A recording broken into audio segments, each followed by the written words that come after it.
Hello भाइयों, मैं हूं सोमनाथ साधु और एक और नए वीडियो में आप सभी का बहुत बहुत स्वागत है। मित्रों, आज के इस वीडियो में मैं अपडेटेड टाटा टियागो की सेकेंड बेस मॉडल XM को कंपेयर करने वाला हूं XT मॉडल के साथ। बहुत सारे लोगों के मन में ये भ्रम आएगा कि हम XM मॉडल को ले या फिर XT मॉडल को ले, क्योंकि टाटा टियागो की ये दोनों ही मॉडल बहुत ही वैल्यू फॉर मनी मॉडल्स है। तो ऐसे में किसको लिया जाए जो और भी अधिक आपको वैल्यू तैयार करके देगी आपकी गाड़ी की, और आप जब गाड़ी को ले लोगे तो आपको कोई ऐसा ठगा हुआ अनुभूति भी नहीं होने वाला कि हमने थोड़ा और पैसा काश खर्च करके उस मॉडल को ले लिया होता तो हमें ऐसा ठगा हुआ अनुभूति नहीं होता। तो ऐसे में इन दोनों ही मॉडल पर अगर कॉन्फ्यूज हो तो इस वीडियो को देखना अत्यंत आवश्यक है आपके लिए, क्योंकि आपके लिए ही इस वीडियो को बनाया जा रहा है।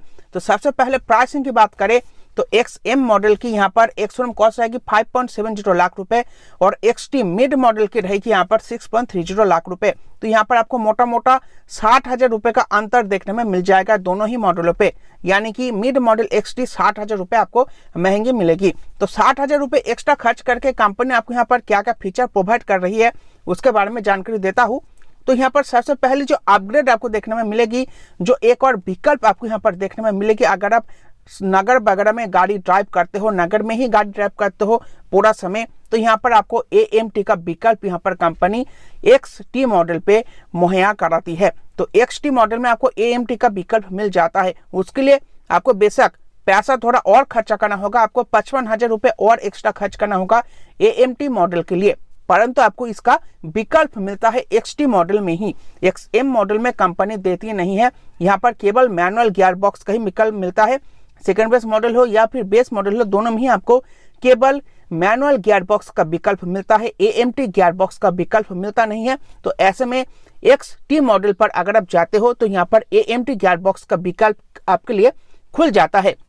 तो अगर आप नगर में गाड़ी ड्राइव करते हो तो ऐसे में AMT गियर बॉक्स अगर आपका प्रेफरेंस है तो यहाँ पर आपको XT मॉडल को प्रेफर करना चाहिए, इसमें आपको मिल जाता है।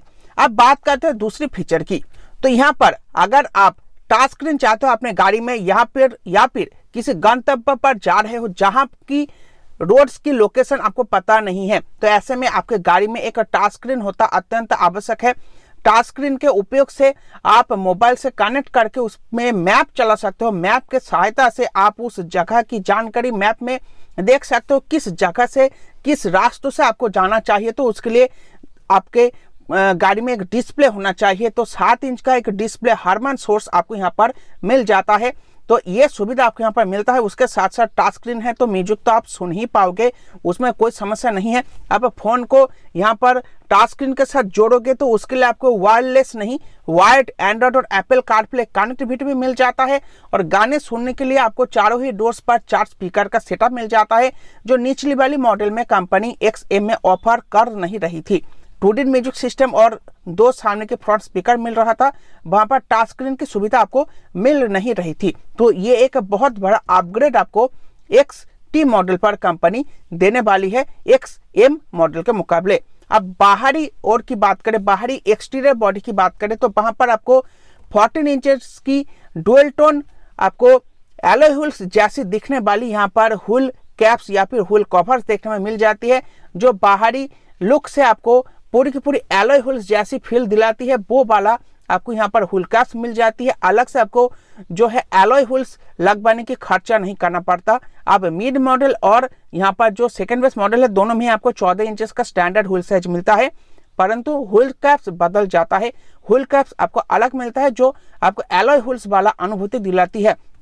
उसके साथ साथ आप गाड़ी का जो ये एक्सटीरियर लुक की बात करें तो यहाँ पर आपको जो डोर हैंडल देखने में मिलता है वो बॉडी पेंटेड या फिर बॉडी कलर्ड मिल जाता है, जो XM मॉडल में आपको सादे ब्लैक कलर की मिल रही थी, जो चीप लगती है, देखने में उतना प्रीमियम फील नहीं दिलाती गाड़ी को बाहर से। तो उसका जो अगर आपके पास उसका आपत्ति था तो वो आप यहाँ पर बदल चुका है। आपको यहाँ पर बॉडी पेंटेड डोर हैंडल्स मिल जाता है, और जो वारबेम्स आपको देखने में मिलेगा, वारबेम्स में आपको इलेक्ट्रिक एडजस्टमेंट दे देती है, तो आपको अलग से मैनुअली एडजस्ट नहीं करना पड़ेगा। आप यहाँ पर स्विच को प्रेस करके ही गाड़ी के वारबेम्स को कंट्रोल कर पाओगे। उसके साथ साथ निचली वाली मॉडल XM में आपको फेंडर में डोर में फेंडर में इंडिकेटर्स दिया जाता है तो वो वहां पर शिफ्ट होकर वार बीम्स में ही आ गया है। तो वार बीम्स में आपको इलेक्ट्रिक एडजस्टमेंट भी मिल जाता है, उसके साथ साथ आपको टर्न इंडिकेटर्स भी उसमें ही एम्बेडेड मिल जाती है। तो अलग से फेंडर में नहीं लगता, तो बेस मॉडल वाला फील आपको दिलाता नहीं है। एक्सटी मॉडल में आपको ये फीचर भी कंपनी देती है। उसके साथ साथ आपको steering mounted controls, rear parking camera का सुविधा मिल जाता है। मान लो अगर आप नया गाड़ी चलाना सीख रहे हो और गाड़ी पार्क करने में आपको असुविधा होता है, तो यहाँ पर गाड़ी में जो आपको पार्किंग कैमरा मिलता है पीछे की ओर, वो डिस्प्ले पर आप देख पाओगे पीछे कोई ऑब्जेक्ट है या नहीं, कोई वस्तु है या नहीं। तो उससे गाड़ी को कैसे मैं ठीक तरह से लगा सकूं ताकि गाड़ी हिट ना हो जाए, एक्सीडेंट ना हो, तो उसका सुविधा आप रियर पार्किंग कैमरा के साथ उठा सकते हो। वो वाली सुविधा आपको यहाँ पर कंपनी देती है।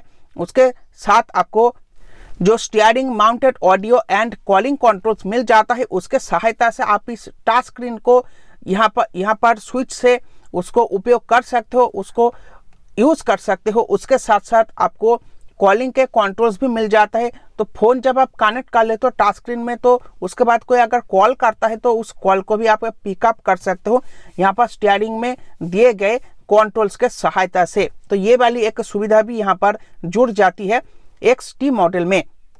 आप कुछ सेफ्टी फीचर्स के बारे में भी बात कर लेते हैं। जब आप 60,000 रुपये एक्स्ट्रा खर्च कर ही रहे हो, तो यहाँ पर एक्सटी मॉडल में कंपनी कुछ एक्टिव सेफ्टी फीचर भी आपको देती है। जैसे कि पीछे की जो शीशा देख रहे हो, वहां पर आपको डिफॉगर मिल जाता है। तो ऐसी धुंध वाली किसी दिन गाड़ी अगर ड्राइव करते हो, पीछे कुछ आपको दिखाई नहीं दे रहा है, तो डिफॉगर ऑन करके पीछे की जो शीशा है उसको साफ कर सकते हो और पीछे का व्यू का आनंद ले सकते हो। और गाड़ी ड्राइव करते समय यह आपको बहुत उपयोगी भी साबित होता है। पीछे वाले गाड़ियों को या फिर किसी लोग को आप यहाँ पर देख पाओगे, गाड़ी को अच्छी तरीके से आप ड्राइव भी कर पाओगे। पीछे अगर आपको समस्या हो रही थी तो डिफॉगर को ऑन करके इसका सुविधा आप ले पाओगे। ये एक्टिव सेफ्टी फीचर है। उसके साथ हाई स्पीड में गाड़ी को चला रहे हो, किसी जगह पर मोड़ आ जाता है तो काट मारने के कारण से गाड़ी पलटने की संभावनाएं बढ़ जाती है। तो यहाँ पर आपको इलेक्ट्रॉनिक स्टेबिलिटी कंट्रोल का सुविधा मिल जाता है। इसका काम ही यही है, गाड़ी अगर हाई स्पीड पे आप चलाते हो और किसी जगह पर मोड़ आती है और उसी स्पीड से गाड़ी को अगर घुमाते हो, तो ऐसे में जिन पहियों पर प्रेशर सबसे अधिक आता है उन पर इलेक्ट्रॉनिक स्टेबिलिटी कंट्रोल का जो ब्रेक है वो अधिक से अधिक अप्लाई होता है, ताकि गाड़ी स्टेबल बना रहे और गाड़ी एक स्टीयरिंग के घुमाने से ही गाड़ी घूम जाए और गाड़ी पलटे नहीं। तो उसको यहाँ पर रोकने के लिए ही इलेक्ट्रॉनिक स्टेबिलिटी कंट्रोल दिया जाता है, जो एक एक्टिव सेफ्टी फीचर है। एक्सीडेंट होने नहीं देती, दुर्घटना होने नहीं देती। तो ये वाला एक safety feature, active safety feature आपको यहाँ पर मिल जाता है। उसके साथ साथ मान लो अगर आप पहाड़ी जगहों पर रहते हो जहाँ पे आपको रोड्स ऐसी देखने में मिलती है, आपको ऊंचाई चढ़ना पड़ता है, तो ऐसे में गाड़ी में हिल होल्ड कंट्रोल भी दिया गया है। यानी कि गाड़ी अगर रोक लेते हो, मान लो ऐसी जगह पर गाड़ी को अगर रोकते हो, उसके बाद गाड़ी को अगर चलाने के प्रयास करते हो तो गाड़ी पीछे जाती है, तो एक भय तुरंत आ जाता है आपके मन में। तो उस भय को दूर करने के लिए ही गाड़ी जब ऐसी पोजीशन पे खड़ी हुई हो, तो ऐसे में गाड़ी का ब्रेक अप्लाई रहता है, जिसको हिल होल्ड कहा जाता है। आपने ब्रेक से पैर हटा दिया है गाड़ी को ड्राइव करने के लिए, तो पैर हटा देने के बाद भी 2 से 3 सेकेंड वो ब्रेक को रोक के रखता है, और इसी को कहा जाता है हिल होल्ड असिस्ट। तो ये फीचर तब एक्टिव रहता है पैर को हटा देने समय, और आपको जो 2-3 सेकेंड का समय चाहिए होता है गाड़ी के ब्रेक से पैर को हटाकर एक्सेलेरेटर और क्लच को एडजस्ट करके गाड़ी को ऊपर की ओर चढ़ाने में, इसमें 2-3 सेकेंड का एक समय लग जाता है। तो उतना समय आपको दे दिया जाता है ताकि गाड़ी पीछे ना जाए और आप पूरी तरीके से आत्मविश्वास होकर गाड़ी को ऊपर चढ़ा सको और नीचे गाड़ी ना आ जाए। तो इसी को कहा जाता है हिल होल्ड असिस्ट। तो ये वाली फीचर भी आपको इस वाली मॉडल में कंपनी देती है। बहुत ही एक्टिव सेफ्टी फीचर है, बहुत ही उपयोगी है। अगर आप पहाड़ी क्षेत्र में गाड़ी ड्राइव करते हो तो हर दिन आप इस फीचर का उपयोग करोगे, और अगर आप हाई स्पीड पर गाड़ी ड्राइव करते हो, हाईवे पर गाड़ी ड्राइव करते हो, काट मारते हो अधिकतर समय, तो ये इलेक्ट्रॉनिक स्टेबिलिटी प्रोग्राम वाला फीचर भी आपका हर दिन उपयोग होगा। उसके साथ साथ जो रियर डिफॉगर वाला फीचर है, अगर आप किसी ठंड की जगह पर रहते हो तो वहाँ पर फॉग जमने की जो यहाँ पर आपको देखने में मिल जाती है, अधिकतर समय फॉग जम जाती है, तो वहाँ पर भी आप डिफॉगर का उपयोग करके गाड़ी का जो धुंध है वो यहाँ पर हटा सकते हो पीछे की शीशों से। तो ये 3 एक्टिव सेफ्टी फीचर, उन सभी कॉम्फर्ट फीचर के साथ साथ ये 3 एक्टिव सेफ्टी फीचर भी कंपनी आपको इस मॉडल में देती है। तो ये जो 60,000 रुपये आप एक्स्ट्रा लगा रहे हो, इसमें आपको extra comfort feature, extra safety feature मिल रहा है, जो आपके गाड़ी को ड्राइव करने का जो अनुभूति है, जो एक्सपीरियंस है, वो और रिच हो जाती है और अच्छी होती है ओनरशिप एक्सपीरियंस, और आप एक अच्छी आनंद उठाते हो आपके गाड़ी को ड्राइव करते समय। तो ये कुछ आपको 60,000 रुपये और एक्स्ट्रा देने पर कंपनी यहाँ पर XT मिड मॉडल में ऑफर कर रही है, जो आपको XM मॉडल में नहीं मिलता। तो इन दोनों ही वैल्यू फॉर मनी मॉडल्स में से अगर आपका बजट 60,000 रुपये तक और आप खींच नहीं पाते हो तो आप XM मॉडल ले सकते हो, वरना अगर खींच सकते हो तो 60,000 रुपये और एड ऑन करो और XT मॉडल लो, जो सबसे वैल्यू फॉर मनी होगा XM से भी। तो ये था आज का वीडियो का कंक्लूजन, निवारण। आई होप आपको वीडियो पसंद आई होगी, तो वीडियो को लाइक करना, ऐसे वीडियोस और देखना चाहते हो तो चैनल को सब्सक्राइब कर लेना। मिलता है आपसे एक और ऐसी नई वीडियो में। आज के इस वीडियो को देखने के लिए आप सभी का बहुत बहुत धन्यवाद।